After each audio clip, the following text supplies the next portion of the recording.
संस्कारापेक्षा मोठी श्रीमंती नाही आणि प्रामाणिकपणापेक्षा मोठा कुठलाही दागिना नाही। ज्याच्याकडे या दोन्ही गोष्टी असतात तो खरा भाग्यवान। गुरुचरित्र तुमच्यावर माणूस म्हणून जगण्यासाठी ते संस्कार करते। शिव शंकर शंभो। जो तेरे भाग्य में लिखा है वो भाग कर भी तेरे पास आएगा,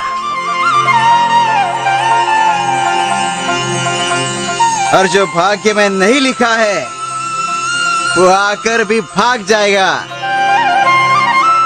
जेवढी अपेक्षा जास्त तेवढीच निराशा, आणि कर्मावर विश्वास ठेवशील तर अपेक्षेपेक्षा जास्तच पदरी पडेल।